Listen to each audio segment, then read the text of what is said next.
Hello बच्चों, कैसे हो? अच्छे से पढ़ाई चल रहा है ना? तो ये 6th लेक्चर है। 5 लेक्चर इससे पहले हो चुका है, तो उम्मीद करता हूँ देख लिए होगे और सारा कुछ समझ में आ गया होगा। इस लेक्चर में हम लोग बात करेंगे तीसरा यूज, 2 यूज अभी तक बात कर चुके हैं डायमेंशनल एनालिसिस का। इसे बात करेंगे टू फाइंड, तीसरा यूज क्या वो बात कर लेते हैं। तो to find dimensional formula for physical quantity in terms of other physical quantity. जैसे किसी भी फिजिकल क्वांटिटी का जो डायमेंशनल फॉर्मूला अभी तक निकालते थे वो फंडामेंटल क्वांटिटी जो साथ है उनके टर्म में निकालते थे, लेकिन किसी एक फिजिकल क्वांटिटी का डायमेंशनल फॉर्मूला कोई अदर फिजिकल क्वांटिटी के टर्म में भी निकाला जा सकता है, उनको फंडामेंटल मानते हुए। जैसे एग्जांपल में बात करूं कि if force comma mass and velocity are taken as set of fundamental quantities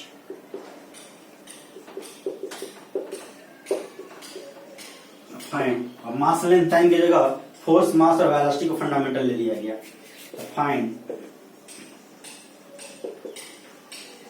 dimensional formula of length. Length का डायमेंशनल फार्मूला क्या होगा? मास को स्मॉल एम से ही कर लेते। तो लेंथ का डायमेंशनल फार्मूला क्या होगा निकालना? लेंथ का डायमेंशनल फार्मूला किसके टर्म में निकालना है? फोर्स मास और वेलोसिटी। ये डिस्कशन समझो जो दूसरा यूज किए तो वैसा ही है कि लेंथ को एक्सप्रेस करना है फोर्स के टर्म में, मास के टर्म में, वेलोसिटी के टर्म में, एक रिलेशन निकाल लेना है। अब थोड़ा सा का डिफरेंस आएगा, वहां पे फार्मूला जो लिखते थे उसमें की आता था, तो कोई फिजिकल फार्मूला होता है, फिजिक्स का फार्मूला, उसमें कुछ कांस्टेंट होता है। लेकिन जब डायमेंशनल फार्मूला लिखते हो उसमें तो कांस्टेंट नहीं ना आता। जैसे मान लो फोर्स का डायमेंशन लिखते हो mlt-2, या कोई कांस्टेंट तो नहीं लाते, कोई कांस्टेंट का डायमेंशन होता ही नहीं है। तो डिफरेंस इतना ही होगा कि कांस्टेंट नहीं है, उसके अलावा सब डिस्कशन वैसा ही है जो पहले था, उसी पैटर्न पे डिस्कशन होने वाला है। तो देख लो क्या कर देंगे। तो सेम पैटर्न पे मान लेंगे कि जो वैल्यू है इसका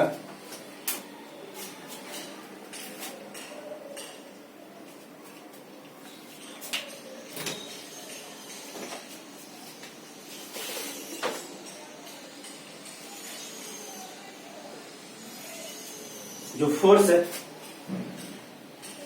वो क्या है? फोर्स नहीं, लेंथ। लेंथ को ना निकालना है, निकालना किसका डायमेंशनल फार्मूला? लेंथ का। तो लेंथ को मान लेंगे इनके टर्म में, पावर जैसे करते थे कि मान लिए लेंथ जो है वो क्या है? फोर्स का पावर x, मास का पावर y और वेलोसिटी का पावर z। कांस्टेंट नहीं मानना, दोनों तरफ डायमेंशन लिखो, x y z निकाल लो, आंसर आ जाएगा। तो पैटर्न वही है। तो वहां फार्मूला निकालना होता था फिजिक्स का, यहाँ पे निकालना है तुमको डायमेंशनल फार्मूला। तो जो भी क्या निकालना है, जिनके टर्म में निकालना वैसा मान लो, कांस्टेंट मत मान लो। तो लेंथ को हम लोग मान लिए क्या? फोर्स का पावर x, मास का पावर y और वेलोसिटी का पावर z। अब इनको इक्वेट करो, इक्वेट करो। देखो ये लेंथ हो गया, फोर्स का डायमेंशन क्या होता है? mlt-2 का पावर x, मास का m का पावर y, वेलोसिटी lt-1 का पावर z। ही ना होगा? इक्वेट करो, देखो कितना आएगा।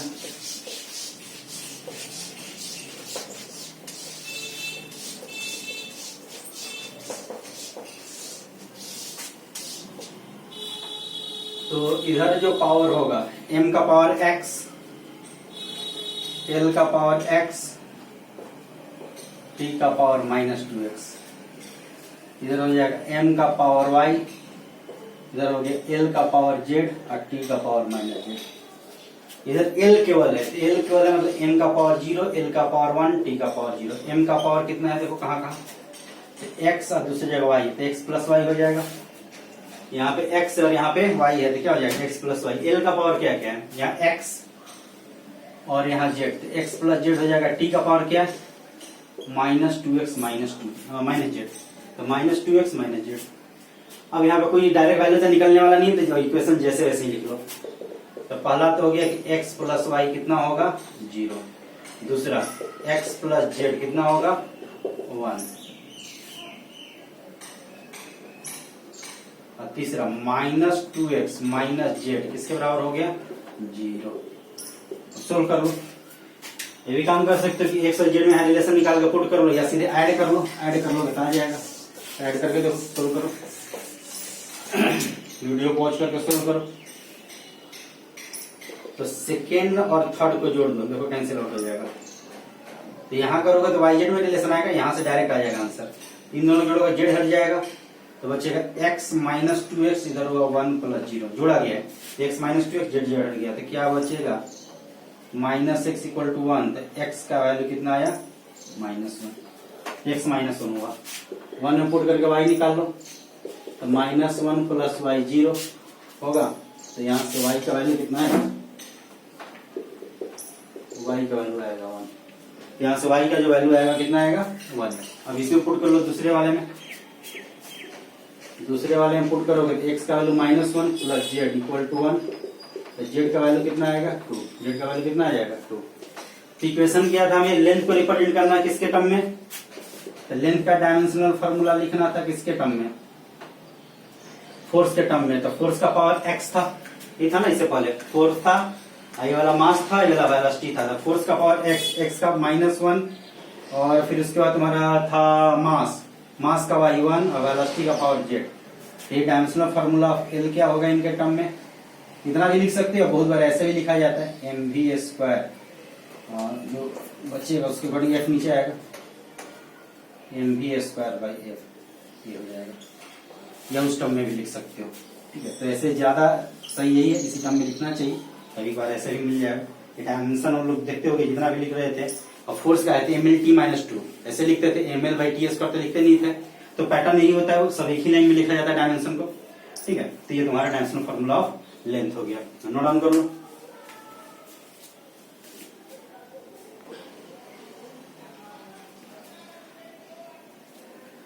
तो नेक्स्ट क्वेश्चन है कि dimensional formula of mass is expressed in terms of universal gravitational constant g, जो डायमेंशनल हम निकाल चुके हैं, स्पीड ऑफ लाइट भी निकाल चुके हैं। एक है प्लैंक्स कांस्टेंट, हो सकता है किसी को फार्मूला पता हो तो निकाल सकता है यहाँ से, तो उसका भी यहाँ बात कर लेंगे यहाँ पे।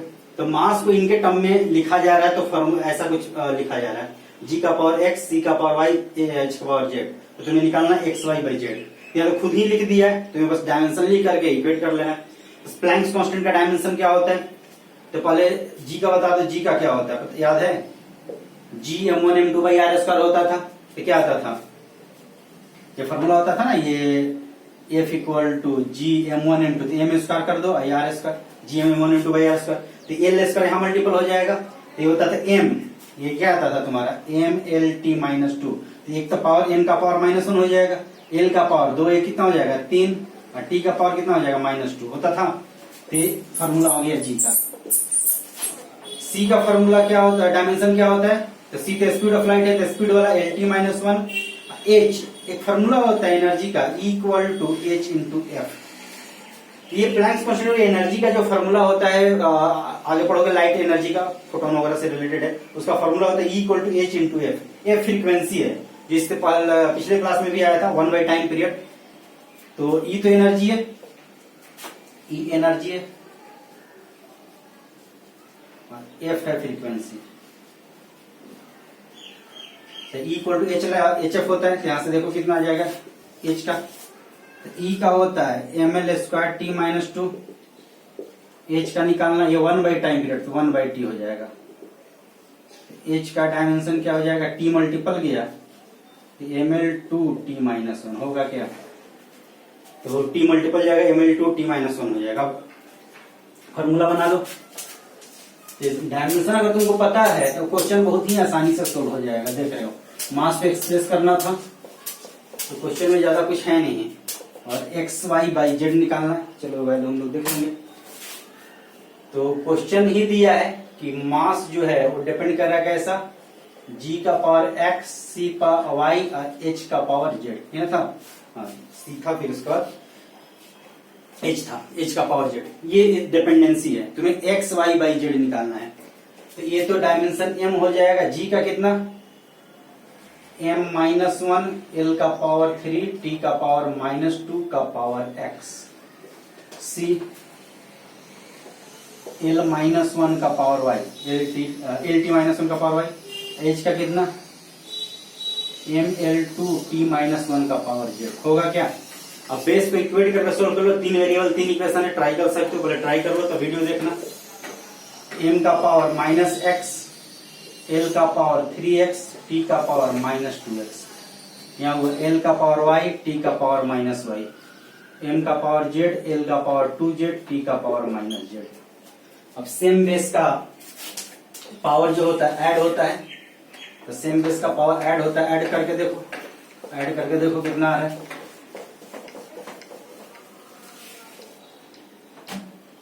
इधर हम लोग लिख सकते हैं m का पावर 1, l का पावर 0, t का पावर 0, t का पावर 0, mlt, t का पावर 0। वहां m का पावर क्या हो बता सकते हो? m का पावर हो गया -x, इसमें तो है नहीं, वहां +z। l का power 3x + y + 2z। t का पावर कितना होगा? t का पावर हो जाएगा -2x -y -z होगा। t का power -2x -y -z, equate कर लो, -x + z 1 हो गया, 3x + y + 2z 0 हो गया, और -2x -y -z ये भी 0 हो गया। अब इनको सोल्व करना, 3 इक्वेशन 3 वेरिएबल, देखो कैसे होगा आसानी से। तो थोड़ा सा दिमाग लगोगे तो और आसानी से हो सकता है। ऐसे तो कुछ भी यहाँ पे x का वैल्यू इधर से लाके और दूसरा वैल्यू पुट कर सकते हो। देखो यहाँ पे x और z है, y नहीं है, तो यहाँ से अगर हम लोग y गायब कर दें तो इसमें x और z में रिलेशन आएगा, तो 2 वेरिएबल 2 इक्वेशन होगा, फिर सोल्व करना आसान हो जाएगा। तो देखो ये तो और आसान है कि इस बस इन दोनों को जोड़ देना है, y कैंसिल आउट हो जाएगा, तो जोड़ दो, सेकेंड प्लस थर्ड, तो सेकेंड थर्ड को जोड़ो, y हट गया, ये जोड़ो तो क्या x बचा, y वाला तो 0 हो गया, और 2z - z क्या होगा, z = 0। इसका मतलब हो गया कि x + z कितना आना चाहिए, 0। या तो x = -z यहाँ पुट कर लो, जोड़ लो, पहला और चौथा को जोड़ दो, x से x कैंसिल आउट होगा, z और z क्या हो जाएगा, 2z, तो z का वैल्यू हो गया 1/2। तो z का वैल्यू जो आएगा कितना आएगा, तो 1/2। z 1/2 और x कितना होगा, -1/2 होगा, तो 4 से हो जाएगा x का वैल्यू -1/2। x का वैल्यू हो जाएगा यहाँ से -1/2। अब x निकल गया, z निकल गया, तो y निकालना है। y किसी एक में पुट कर लो, सेकेंड में पुट कर लो, तो देखो यहीं पे सोल्व कर दे रहा हूं, तो सेकेंड में पुट कर लो, कितना आएगा, सेकेंड में पुट करोगे तो 3x, तो 3x का वैल्यू -1/2, -3/2 + y + 2z, z का वैल्यू 1/2, तो 2z कितना हो जाएगा, 1 = 0, तो ये हो गया -1/2, इन दोनों को जोड़ के + y = 0, तो y का वैल्यू कितना होगा, 1/2। तो हमें निकालना है किसका, xy/z का वैल्यू निकालना है। किसका वैल्यू निकालना है, xy/z, xy/z का वैल्यू निकालना है। x का वैल्यू कितना है, -1/2, y का वैल्यू कितना, 1/2, और z का वैल्यू कितना है, 1/2, तो ये तो कैंसिल आउट हो गया, तो कितने बराबर आ गया, -1/2, यही आंसर हो गया। ये डिस्कशन है, देख रहे हो कि अगर तुमको अलग अलग डायमेंशन पता है तो इक्वेशन लिख लेना है, और जो डायमेंशन लिख लेना, उसके बाद जो इक्वेशन है उसको लिख लेना है और सोल्व कर देना है। सोल्व करना वाले भी ऐसा इक्वेशन सोल्व करते होगे, सोल्व करते समय वही थोड़ा बहुत ध्यान देना है, आराम से सोल्व हो जाएगा। वहां से वैल्यू आ गया, जो पूछे उसके अकॉर्डिंग तुम आंसर दे सकते हो, ठीक है।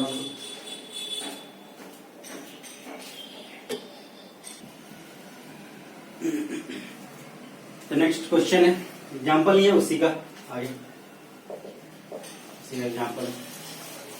तो नए सिस्टम ऑफ यूनिट में फोर्स, एक्सेलरेशन और टाइम को लिया गया फंडामेंटल यूनिट।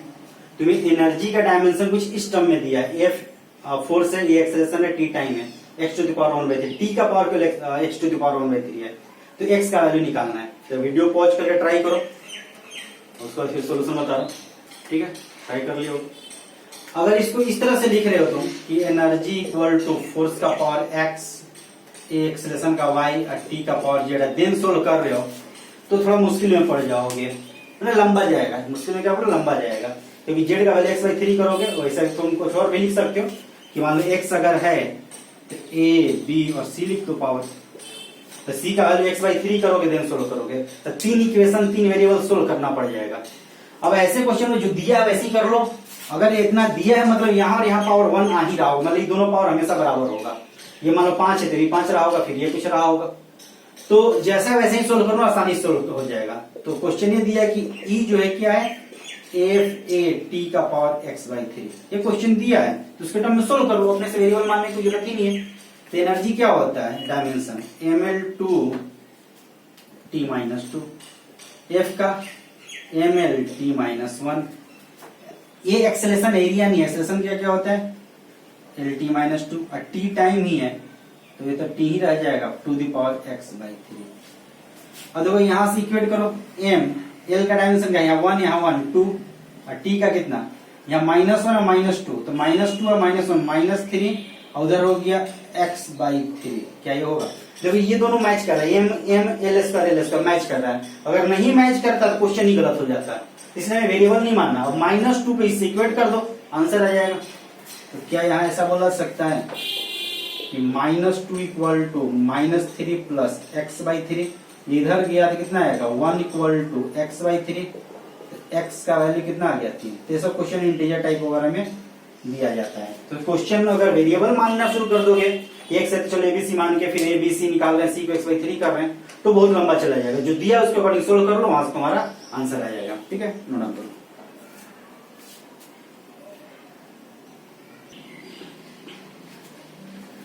तो फोर्थ यूज देखते हैं, जो कि इसका लास्ट यूज है डायमेंशनल एनालिसिस का, वो ये है कि to convert numerical value of a physical quantity from one system of unit into another, एक सिस्टम ऑफ यूनिट से दूसरे सिस्टम ऑफ यूनिट में कन्वर्ट करने का ये काम आ जाता है। जैसे कि कन्वर्ट करना 10 न्यूटन को डाइन में, तो न्यूटन जो है सीजीएस एसआई यूनिट होता है, और जो डाइन है वो सीजीएस यूनिट होता है। हो सकता है कुछ लोगों को पता हो। तो फोर्स का ये किस चीज का, फोर्स का ही ना, देखो तो फोर्स का एसआई यूनिट जो है वो न्यूटन होता है, जिसको नहीं पता है याद रख लोगे, और सीजीएस यूनिट जो होता है वो डाइन होता है। तो फोर्स का एसआई यूनिट न्यूटन होता है, सीजीएस यूनिट डाइन होता है। उस तरह से एनर्जी का एक याद रखोगे, पता है किसी को, एसआई यूनिट जो है वो होता है जूल, और सीजीएस यूनिट जो होता है वो होता है आर। तो सेम पैटर्न पे ये एनर्जी वाला भी कन्वर्जन आता है, बोल देगा कि अर्ग में कन्वर्ट करो, तब तुमको अर्ग पता होना चाहिए। अर्ग होता है उसका सीजीएस यूनिट एनर्जी का। ये है जो फोर्स है तो फोर्स में कन्वर्ट कराएगा, फोर्स को मास में कन्वर्ट नहीं कर सकता है। तो फोर्स है तो फोर्स का ही कोई यूनिट देगा, ये नहीं बोलेगा 10 न्यूटन को ग्राम में कन्वर्ट कर दो, ये नहीं हो सकता। तो 10 न्यूटन को डाइन में, डाइन फोर्स का सीजीएस यूनिट होता है। ये तो डायरेक्ट कन्वर्जन कर सकते हो, ये नहीं भी यूज करोगे तो भी होगा। तो पहले डायरेक्ट कन्वर्जन बता दे रहा हूं, फिर इसको यूज करते हुए बताऊंगा। और इसका ज्यादा यूज इस कन्वर्जन ना होगा, कुछ हाइपोथेटिकल यूनिट होता है उसमें कन्वर्ट करने में ज्यादा यूज होता है, तो भी आगे बताऊंगा। तो 10 न्यूटन है, अब न्यूटन को कन्वर्ट करना होगा किसमें, तो केजी मीटर वाला में, तब जाके कन्वर्जन होगा। तो इसीलिए सबसे पहले फोर्स का डायमेंशन लिख लो, तो तुम्हें पता चलेगा फोर्स का डायमेंशन क्या होता है, mlt-2। तो 10 न्यूटन को क्या लिख सकते हो, 10 न्यूटन मीटर mlt-2, तो mass K G, length metre, second का -2, ये ना लिखोगे। तो 10 न्यूटन एसआई यूनिट है, सीजीएस ये एसआई यूनिट है, ये K G metre second to -2 SI unit दोनों होता है। तो न्यूटन को इतना लिख सकते हो यहां से। अब इसको क्या कन्वर्ट करना है सीजीएस में, सीजीएस में मतलब केजी को ग्राम बनाना है, मीटर को सेंटीमीटर बनाना है, सेकंड तो सेकंड ही रहेगा। कन्वर्ट करो, आंसर आ जाएगा। 1 केजी कितना ग्राम होता है, तो 1000 ग्राम। 1 मीटर कितना सेंटीमीटर होता है, 100 सेंटीमीटर, और सेकंड का पावर -2, देखो कितना पावर हो गया, 3 और 2 5 और 1 6, 10 to the power 6 gram centimetre second का -2, मतलब 10 टू द पावर 6 डाइन। तो 10 newton 10 to the power 6 dyne हुआ, तो 1 न्यूटन कितना होगा, तो 1 न्यूटन हो जाता है 10 टू द पावर 5 डाइन। तो ये आंसर इसी तरह से निकालना। अर्ग जूल को 1 जूल तुम्हारा आएगा 10 टू द पावर 7 और निकाल के देख लेना, इसी पैटर्न पे निकालोगे। तो एनर्जी का क्या डायमेंशन होता है, ml² t का पावर -2, इसी का स्क्वायर हो जाएगा। तो 2 का पावर है तो 4 होगा, 4 और 3 7, तो 10 टू द पावर 7 अर्ग हो जाएगा। ये दोनों याद भी रखना है, कन्वर्जन में जरूरत पड़ता है। तो 1 newton 10 to the power 5 dyne होता है, और 1 जूल कितना होता है, 10 टू द 7 अर्ग होता है। तो पहले मेथड से हो गया। सेकंड मेथड जो देखो, जो यहाँ पे एक्चुअल में यूज होने वाला है, जिसके लिए डिस्कशन में कर रहा हूं, वो मेथड देख लो क्या है।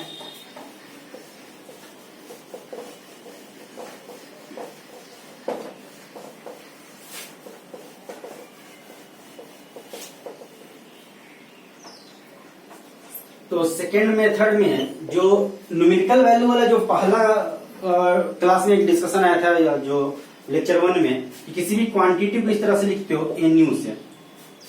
अब यूनिट चेंज करोगे तो न्यूमेरिकल वैल्यू चेंज होगा, लेकिन क्वांटिटी तो नहीं चेंज हो जाएगा। जैसे मान लो कोई ऑब्जेक्ट का मास 5 kg है, तो इसको 5000 ग्राम लिख सकते हो, या क्विंटल में कुछ और कर सकते हो। वो ऑब्जेक्ट तो नहीं रहेगा, वो तो नहीं चेंज होने वाला। तो इसलिए हम लोग बोलते हैं यहाँ पे कि अगर यूनिट चेंज करोगे तो न्यूमेरिकल वैल्यू चेंज करेगा, लेकिन ये फिजिकल क्वांटिटी का जो ओवरऑल वैल्यू है उसमें कोई चेंजिंग होने वाला नहीं है, तो ये कांस्टेंट होता है। इसका मतलब ये हुआ कि N1 U1 N2 U2 के बराबर होगा। तो यूनिट चेंज करने से न्यूमेरिकल वैल्यू चेंज करेगा, पूरे क्वांटिटी में कोई चेंजिंग नहीं होगा। अब इसको लिखना है तो जो फोर्स का डायमेंशन उसके अकॉर्डिंग लिख लो। तो फोर्स का डायमेंशन जो है वो क्या हो जाता है, तो MLT -2, ठीक है। इसी पैटर्न पे यूनिट का लिखा जाता है। तो देखो यूनिट ऐसा यूनिट है, हाँ ऐसा यूनिट में न्यूमेरिकल वैल्यू 10 दिया है और सीजीएस यूनिट में न्यूमेरिकल वैल्यू निकालना है। तो एक तरह से ऐसे बोल सकते हो कि 10 और ये यूनिट किस क्या हुआ, ऐसा यूनिट हुआ, ऐसा यूनिट न्यूटन दिया है। N2 निकालना है किसमें, तो सीजीएस यूनिट में, सीजीएस यूनिट में निकालना है, नहीं निकालना है। N2 का वैल्यू क्या होगा सीजीएस यूनिट में, वही डाइन। तो ऐसा यूनिट में क्या इसका वैल्यू होगा, ऐसा यूनिट में देखो इसका क्या होगा, मास जो है तो केजी, लेंथ है मीटर, टाइम क्या है सेकंड का पावर -2, इस तरह से लिख लो N2। सीजीएस में क्या होता है, तो सीजीएस में वैल्यू क्या होता है, ग्राम, L क्या होगा सेंटीमीटर और सेकंड का पावर -2, ही ना होगा। अब इनको या तो ग्राम बनाओ या उसको केजी बना लो, इसी को ग्राम बना लेते, सोल्व करोगे तो N2 निकल जाएगा। तो देखो 10 1 kg 10⁻³ ग्राम, 10⁻² सेंटीमीटर और सेकंड का पावर -2, सेकंड तो हटाई दो यहीं पे, N2 ग्राम सेंटीमीटर। तो ग्राम सेंटीमीटर हट गया, तो N2 का वैल्यू कितना आया देखो, तो N2 हो जाएगा 10⁻3 2 5 1 6। मतलब ये बोल सकते हैं कि N1 U1 मतलब N1 10 और U1 कितना न्यूटन, N2 कितना 10⁶ और U2 कितना, तो डाइन, ये ना होगा answer. N1 U1 equal to N2 U2। U1 क्या है न्यूटन, U1 क्या है न्यूटन ऐसा यूनिट, U2 क्या है सीजीएस यूनिट, ये न्यूटन, ये वाला डाइन। U1 क्या है तो न्यूटन, U2 क्या है तो डाइन, N1 क्या है तो 10, N2 का वैल्यू निकालना है।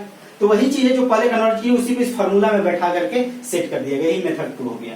तो इस तरह से भी यहाँ पे निकाल सकते हो। तो ये इसका वैल्यू हो गया, ठीक है, नोट डाउन करो।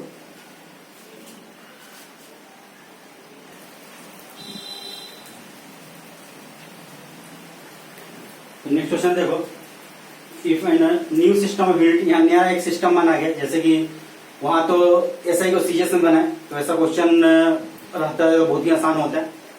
कुछ क्वेश्चन थोड़ा सा ट्विस्टेड हो जाता है जब नया सिस्टम अपने से मान लो। तो नया सिस्टम में माना गया है कि मास, लेंथ और टाइम जो मेजर किया गया है, तो मास ऐसे 1 kg में होता है एसआई में, लेंथ 1 मीटर में और टाइम 1 सेकंड में होता है। लेकिन सिस्टम ऐसा नहीं है, मास को 100 kg में मेजर किया गया, लेंथ को 1 किलोमीटर में मेजर किया, टाइम को 1 मिनट में। यूनिट जो मेजरमेंट है वो 100 kg मास में है और 1 किलोमीटर लेंथ में है और 1 मिनट जो है वो टाइम में है। तो 1 जूल का वैल्यू नए सिस्टम में क्या होगा, जैसे कि अभी जो यूनिट है एसआई में 1 kg मेजर करते हो मास को, और ग्राम को अभी इसमें सीजीएस में क्या मेजर करते हो मास को, तो 1 ग्राम ये ना करते हो, तो उसमें वैल्यू निकालते हो। तो उसी तरह से यहाँ पे 100 kg को न्यू यूनिट माना गया है। जैसे 1 ग्राम है मतलब 10⁻³ kg बोल सकते हो। तो एसआई में मास कैसे मेजरमेंट है 1 kg में, सीजीएस में मास कैसे मेजर है 10⁻³ kg में मेजरमेंट है। दोनों को अगर केजी में रखोगे तो तीसरा केजी में मत कंफ्यूज हो कि क्या है, इसमें मत कंफ्यूज होना। एक नया सिस्टम कुछ नाम अपना दे सकते हो, मान लो मेरा नाम विद्यासागर है, तो मान लो इस यूनिट का नाम है सागर। तो सागर में जो मास मेजर्ड हो रहा है वो 100 kg जो है 1 सागर के बराबर है, तो 100 kg 1 सागर के बराबर है। लेंथ को कुछ और ऐसा नाम दे सकते हो, तो उस तरह से वो किया जाता है। तो इतना करोगे तो बहुत लंबा चला जाता है लिखने में, इसलिए इस तरह से लैंग्वेज दे देता है। तो इसलिए समझने की बात है कि बस ये उस सिस्टम का एक यूनिट है, उस यूनिट का नाम कुछ और रहा होगा। तो 1 सागर इक्वल टू 100 kg, एक कुछ भी मनीष दे दो 1 किलोमीटर, एक चिंटू दे दो 1 मिनट, इस टाइप से तो नया यूनिट जो है उसमें लिखा जा सकता है। तो चलो 1 जूल क्या होगा, तो इसमें सबसे पहले तो काम करो कि 1 जूल, जूल जूल क्या चीज है, तो एनर्जी का यूनिट है, तो एनर्जी का डायमेंशन लिखो। एनर्जी का डायमेंशन क्या होता है, ml2t-2 ही ना होता है एनर्जी का डायमेंशन।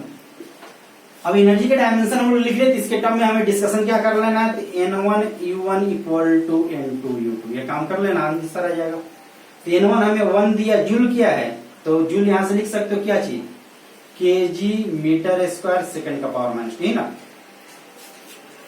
एक जूल को कन्वर्ट करना है नई यूनिट में, तो एक जूल, एक आई वाला जूल हुआ, जूल तक नहीं ना लिखोगे, kg metre square second to the power minus 2। n2 हमें नहीं पता और उसका यूनिट क्या है, तो इसका यूनिट ये पैटर्न पे होगा, लेकिन मास किस में लेना, 100 केजी, तो मास 100 केजी हो गया। लेंथ किस में लेना है, 1 किलोमीटर, तो 1 किलोमीटर का होल स्क्वायर हो गया, ये हो गया 1 मिनट, MIN लिख रहा हूं टू द पावर माइनस 2। इसको सोल्व कर लेना, आंसर आ जाएगा।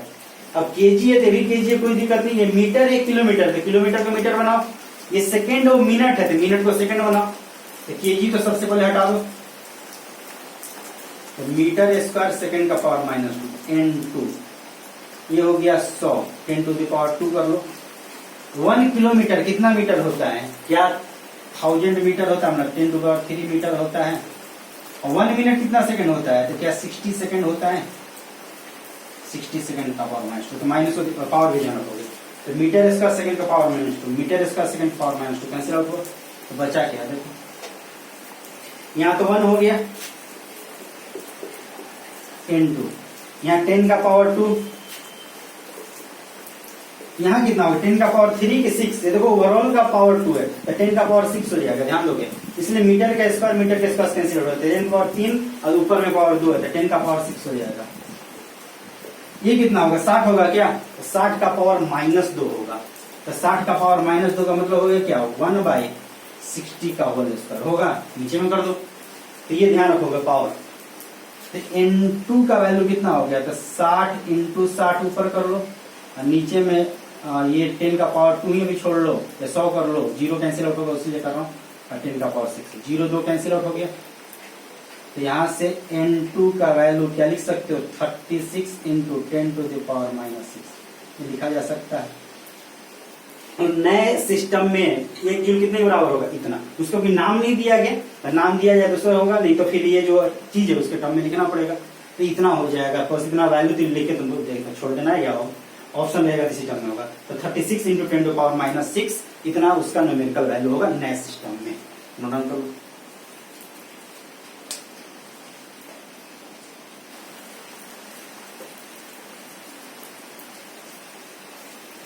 तो ये है कि new system of unit what is called Sagar. चलो मैं अपने ही नाम पे एक सागर यूनिट बना दिया, इसका नाम है सागर।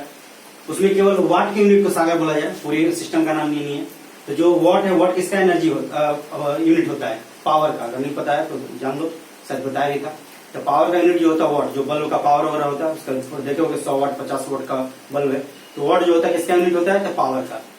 तो व्हाट इज कॉल्ड सागर। तो नए सिस्टम में वाट को क्या बोला जा रहा है, सागर।